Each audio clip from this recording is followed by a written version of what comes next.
Hello, నేను miss రావు. ఈ ఫోటోలో కనిపిస్తున్నటువంటి భయంకరమైనటువంటి వ్యక్తి సైఫుల్లా అలియాస్ ఖలీద్. వీడే ఒక ఉగ్రవాద సంస్థకి నాయకత్వం వహించారు. కాశ్మీర్లో జరిగినటువంటి ఉగ్రవాద దాడికి నాయకత్వం వహించినటువంటి వాడు ఇతనే. వీడి సైకో కారణంగానే అక్కడ 28 మంది బలైపోయారు. 28 మందిని కాల్చి చంపారు వీడి టీం. వీడు పేర్లు మార్చుకొని గతంలో సైఫుల్లా అనే పేరు ఉండేది. లష్కరే తోయిబాతో ఉన్నప్పుడు ఈ లష్కరే తోయిబా అనుబంధ సంస్థ టిఆర్ఎఫ్, దానికి వీడు నాయకత్వం వహిస్తున్నాడు. ఎందుకంటే గతంలో అమెరికా నిషేధించింది లష్కరే తోయిబాని, ఉగ్రవాద సంస్థగా పేర్కొంది. అందుకే ఇప్పుడు దాని అనుబంధ సంస్థలు ఏర్పడుతున్నాయి. అనుబంధ సంస్థలకి పేర్లు మార్చుకొని వస్తున్నారు. వీడు హఫీజ్ అనేటువంటి లష్కరే తోయిబా చీఫ్ ఎవరైతే ఉన్నారో వాడికి వీడు ప్రధానమైనటువంటి అనుచరుడు. వీడు మొత్తం పథక రచన చేశాడు. ప్రస్తుతం వీడు అనుచరులు కానీ, వీడు ఫాలోయర్స్ కానీ, వీడి స్నేహితులు కానీ ఇప్పుడు కాశ్మీర్ లోయలో దాదాపుగా 56 మంది ఉన్నారని చెప్పి నిఘా వర్గాలు ఐడెంటిఫై చేస్తున్నాయి. ఈ 56 మందితో పాటు ఆ జమ్మూ కాశ్మీర్ ప్రాంతంలో ఉండేటువంటి మరొక 20 మంది స్థానికులు కూడా వీళ్ళకి సపోర్ట్ చేస్తున్నారు. వెరసి 76 మంది ప్రస్తుతం కాశ్మీర్లో ఉగ్రవాదుల రూపంలో పొంచి ఉన్నారు. రాబోయేటువంటి 2 రోజుల్లో ఉగ్రవాద దాడులు మరొక 2 జరిగేటువంటి అవకాశం ఉందని చెప్పేసి నిఘా వర్గాలు అప్రమత్తం చేస్తూ ఉన్నాయి, హెచ్చరిస్తూ ఉన్నాయి. వాస్తవంగా వీడు చేసినటువంటి దాడిని కనుక చూస్తే ఖచ్చితంగా వీడిని నిలువున కాల్చేయాలని చెప్పి ఒక సగటు భారతీయుడికి రక్తం మరిగిపోవటం అనేది సహజం. ఎందుకనంటే అక్కడ పర్యాటక ప్రాంతం, ఆ పర్యాటక ప్రాంతానికి వెళ్ళినటువంటి వాళ్ళని అక్కడ ఉండేటువంటి పర్యాటకుల దగ్గర ఐడి కార్డులు తీసుకొని వాళ్ళ యొక్క డిజిగ్నేషను, తర్వాత వాళ్ళు ఎక్కడ పనిచేస్తున్నారు ఇవన్నీ వివరాలు తెలుసుకొని పురుషుల్ని మహిళల్ని వేరు చేసి పురుషులను మాత్రమే కాల్చేసి ముస్లిమేతర పురుషుల్ని కాల్చివేసి హిందూ వ్యతిరేక వాదాన్ని వినిపించారు. అంటే దేశంలో మతపరమైనటువంటి చిచ్చును పెట్టేందుకు ఈ ఉగ్రవాదులు ప్రయత్నం చేస్తున్నారు. ఇప్పటికే ముస్లింలు హిందువుల మీద తిరగబడేటువంటి పరిస్థితి పశ్చిమ బెంగాల్లో మనం చూస్తున్నాం. పశ్చిమ బెంగాల్లో వక్ఫ్ బిల్లుకి వ్యతిరేకంగా హిందూ ఫ్యామిలీస్ని ఏ విధంగా వెంటాడుతూ ఉన్నారో కొంతమంది ముస్లింలు మనం చూస్తూ ఉన్నాం. వాళ్ళని మరింత రెచ్చగొట్టేలాగా ఈ సైఫుల్లా అనేవాడు ఉగ్రదాడిని చేసి ముస్లిమేతరుల్ని చంపి పోయి నరేంద్ర మోడీ గారికి చెప్పుకోపో, నరేంద్ర మోడీకి చెప్పుపో అని చెప్పేసి వాడు ఆదేశాలు జారీ చేశారు. సైఫుల్లా చావు అంటే ఎలా ఉంటుందో నరేంద్ర మోడీకి చెప్పు అని చెప్పేసి అక్కడ ఉన్నటువంటి మహిళలకి చెప్పాడు. వాళ్ళ భర్తను చంపుతూ ఒక మహిళకి చెప్పినటువంటి మాట అది. అంటే భారతదేశంలో మత కలహాల్ని పెంచి పోషించడానికి ఉగ్రవాదులు చేస్తున్నటువంటి ప్రయత్నం ఏ స్థాయిలో ఉందో మనకు అర్థమవుతుంది. మరి ఈ లష్కరే తోయిబా మూలాలు ఎక్కడ ఉన్నాయంటే పాకిస్తాన్లో ఉన్నాయి.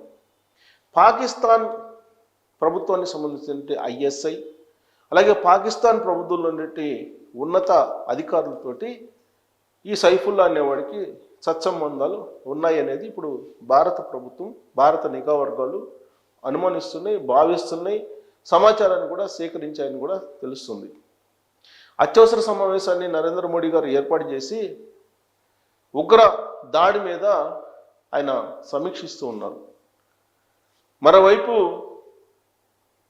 ఉగ్రదాడికి పాల్పడినటువంటి ఉగ్రవాదులు వాళ్ళు ఎక్కడున్నారనేది జల్లెడ పడుతూ ఉన్నారు.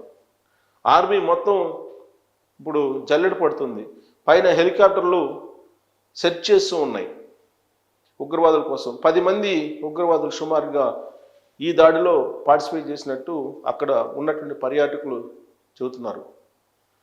పహల్గామ్ ప్రాంతంలో జరిగినటువంటి ఈ దాడి అది భారతదేశం మీద, భారతదేశం యొక్క ప్రతిష్టకు సంబంధించినటువంటి అంశం. అందుకే గతంలో సర్జికల్ స్ట్రైక్ చేసి ఏ విధంగా భారతదేశం బలంగా ఉందో నిరూపించారు నరేంద్ర మోడీ. సో ఇప్పుడు నరేంద్ర మోడీ గారు అలాంటి డెసిషన్ తీసుకోవాలని చెప్పి సగటు భారతీయుడు కోరుకుంటున్నారు. కాకపోతే సమయం సందర్భం చూసి ఆ పని చేయడానికి సిద్ధంగా భారత ప్రభుత్వం ఎప్పుడు ఉంటుంది. ఆ విషయాన్ని రక్షణ శాఖ మంత్రిగా ఉన్నటువంటి రాజ్నాథ్ సింగ్ గారు చెప్పారు. సరైనటువంటి సమయంలో సరైనటువంటి బుద్ధి పాకిస్తాన్కి చెప్తాము అని చెప్పి కూడా ఆయన హెచ్చరించారు.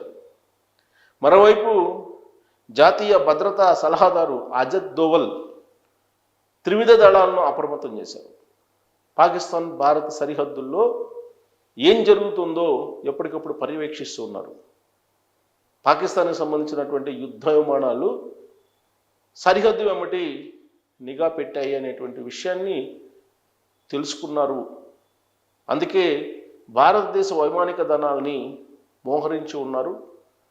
ఏ క్షణంలో ఏదైనా జరగవచ్చు అనేటువంటి వాతావరణం సరిహద్దుల్లో ఎల్ఓసి వద్ద ఉంది అని చెప్పి తెలుస్తూ ఉంది.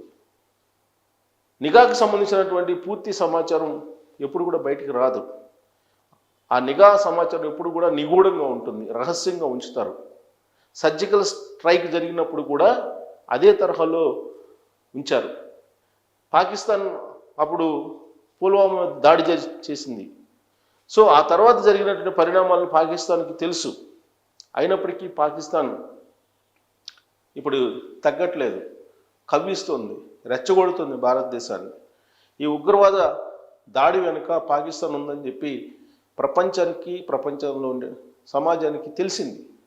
అందుకే ముక్తఖండంతో భారతదేశానికి మద్దతు పలుకుతుంది, ఈ దాడిని ఖండిస్తూ ఉంది. అందుకే ఇప్పుడు మొత్తం అంతర్జాతీయ సమాజాన్ని భారత్ తమ వైపు తిప్పుకుంది. ఇలాంటి సమయంలోనే పాకిస్తాన్ మీద దాడి చేయడానికి కానీ ప్రతీకార చర్య తీసుకోవడానికి కానీ మంచి సమయం అని చెప్పి కొంతమంది భావిస్తూ ఉన్నారు. కానీ పాకిస్తాన్కు ఉండేటువంటి బలం పాకిస్తాన్కు ఉంది కాబట్టి ఆచితూచి వ్యవహరిస్తున్నారు. ఇప్పుడు ఉండేటువంటి పరిస్థితుల్లో పాకిస్తాన్లో ఆకలి కేకలు ఉన్నాయి, ఆర్థిక పరిస్థితి చిన్నభిన్నంగా ఉంది, ఆ దేశం యొక్క పరిస్థితి బలహీనంగా ఉంది. వాస్తవంగా యుద్ధం చేస్తే పాకిస్తాన్ని ఓడించడానికి అవకాశం పుష్కలంగా ఉంది. అయినప్పటికీ కూడా ఆచితూచి భారత ప్రభుత్వం వ్యవహరిస్తుంది. కారణం, యుద్ధానికి వెళితే వచ్చేటువంటి ప్రతికూల ప్రభావాలు ఏంటి అనేది తెలుసు. అంతర్జాతీయ సమాజం భారతదేశం వైపు చూస్తున్నటువంటి సమయం ఇది. రాబోయేటువంటి రోజుల్లో భారత్ ఒక పెద్ద ఆర్థిక శక్తిగా ప్రపంచంలో నిలబడాలనుకునేటువంటి సమయం. ఇలాంటి పరిస్థితుల్లో ఇలాంటి సిచ్యువేషన్స్ నడుమ యుద్ధానికి వెళ్ళడం ఎంతవరకు కరెక్ట్ అనే దాని మీద భారత ప్రభుత్వం తర్జన పడుతుంది. అందుకే నరేంద్ర మోడీ గారు అత్యవసర సమావేశాన్ని కీలకమైనటువంటి మంత్రులతోటి, కీలకమైనటువంటి అధికారులతోటి ఏర్పాటు చేశారు. సో రాబోయే రోజుల్లో నరేంద్ర మోడీ గారి వ్యూహం ఎలా ఉంటుందనేది ఎవరు అంచనా వేయలేరు. కారణం, గతం తాలూకు కొన్ని అనుభవాలు ఉన్నాయి కాబట్టి. సో ఆయన వ్యూహం యుద్ధం దిశగా ఉంటుందా, లేదంటే పిఓకేని ఆక్రమించే దిశగా ఉంటుందా, లేదంటే ఉగ్రవాద స్థావరాలని కంప్లీట్గా స్మాష్ చేసేటువంటి దిశగా ఉండబోతుందా అనే దాని మీద మీరు కామెంట్ చేయండి.